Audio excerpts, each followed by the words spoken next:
take the country down also. Yeah, oh, it sure will. Any one of these events can take the country down.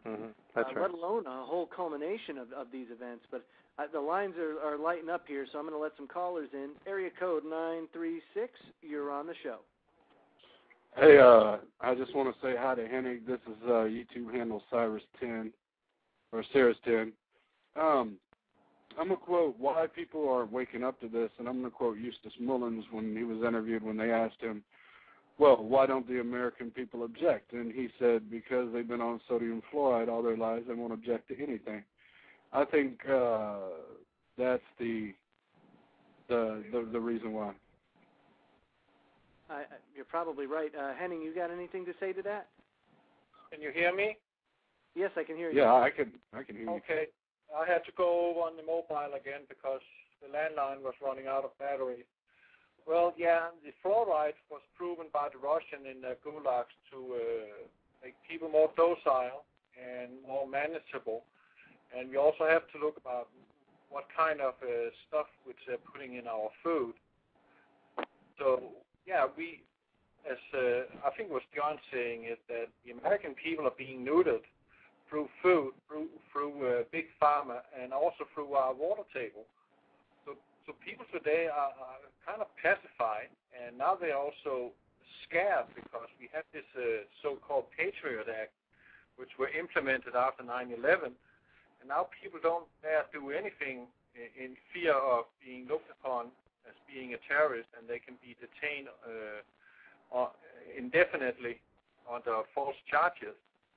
And Homeland Security has also got a huge authority after the 9/11. So I think that people in general are pretty much scared of at all doing anything. Well,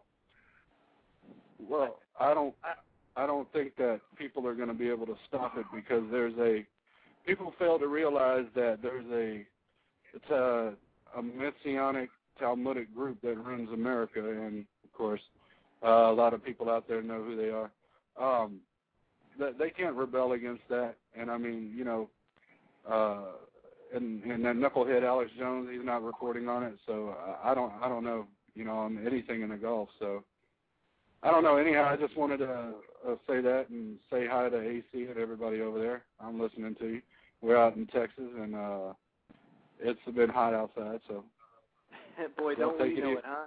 Huh, Griff? If I can add to that one thing, everybody that's out there, we're trying to spread the truth, trying to get to the bottom of things. If you're liking what you're hearing, bookmark us, come back and go to the main page on Blog Talk Radio, Freedom Link Radio, and support some of the shows. Tell people about us so that you can help get word out. If you're sitting there in your computer chair and you don't know what to do and you feel helpless, one of the simplest things you can do is put this link where you're hearing this show now into an email and send it out to all your friends and family and say, hey, listen to this and listen to these guys, listen to this show. They're trying to do what the mainstream media isn't doing, and that's what's going to help the situation, and that's what you can do at the very least. So. Yep, that's absolutely true. And we do post videos on YouTube also. Freedom Link Radio is one of our YouTube channels. Also, my channel, Admiral Conservative, you can catch me there if we put videos up there all the time. Going to the next caller, area code 941. You are on the air with Joe Joseph, John King, A.C. Griffith, and Henning Kemner. Go ahead. Well, I called in earlier and had my say about the crevasses. The thing I looked at here is that nobody seems to mention the simple fact that in terms of motivating the people to take action, okay, if it is not directly affecting some portion of their personal lives, in other words, the toilet's still flushed, the water still runs, and I got a job to go to and all that, they're not going to pay attention to it. Turn off their phones or turn their lights out or the toilet don't flush, you get their attention.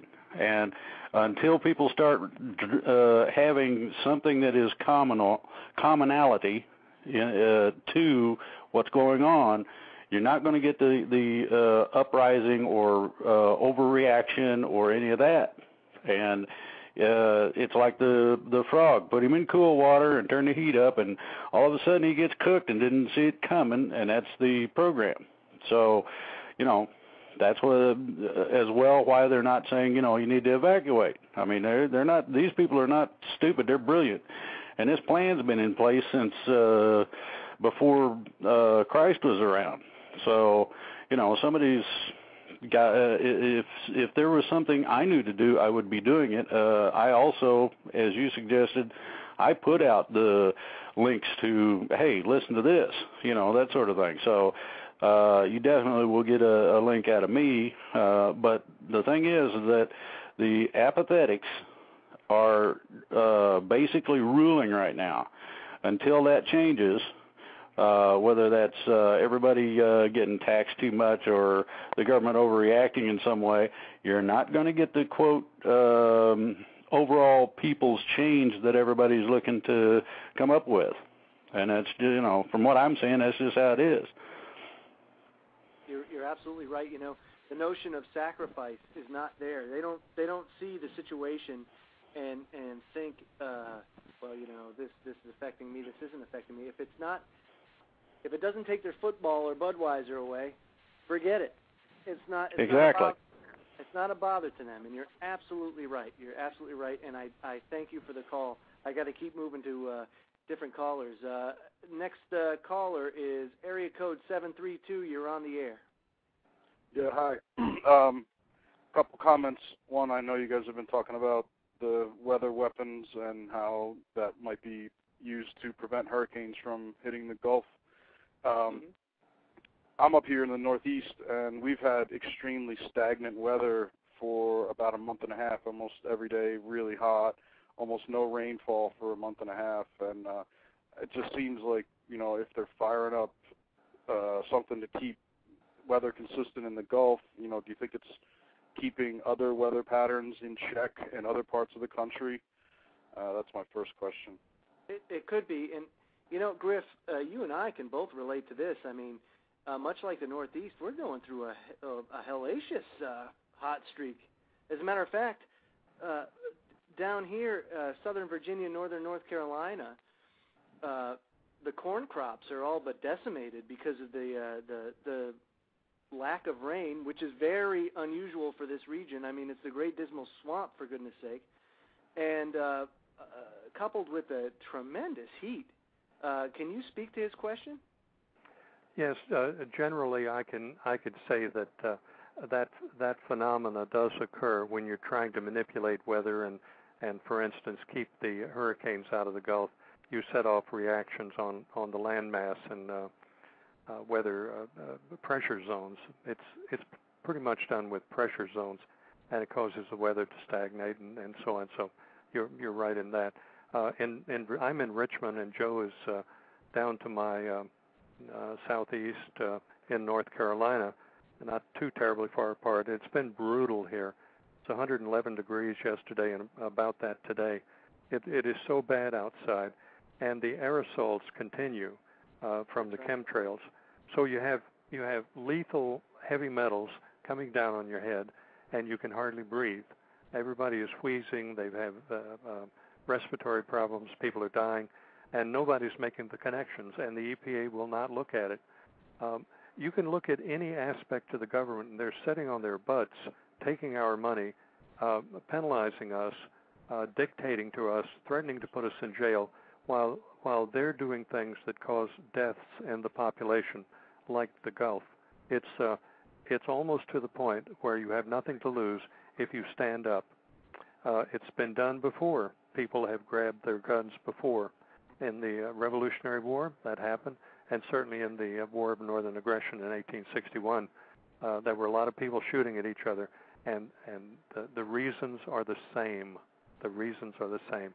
Go back and read about the cause of the 1861 war. It's exactly the same as what we're facing today. Joe, can I ask you a question? Let me ask Henning. Henning, a question. Henning, do you believe that the people along the Gulf, the millions of people down there, will evacuate either by government decree or on their own volition? I think they will stay into the 11th hour, unfortunately.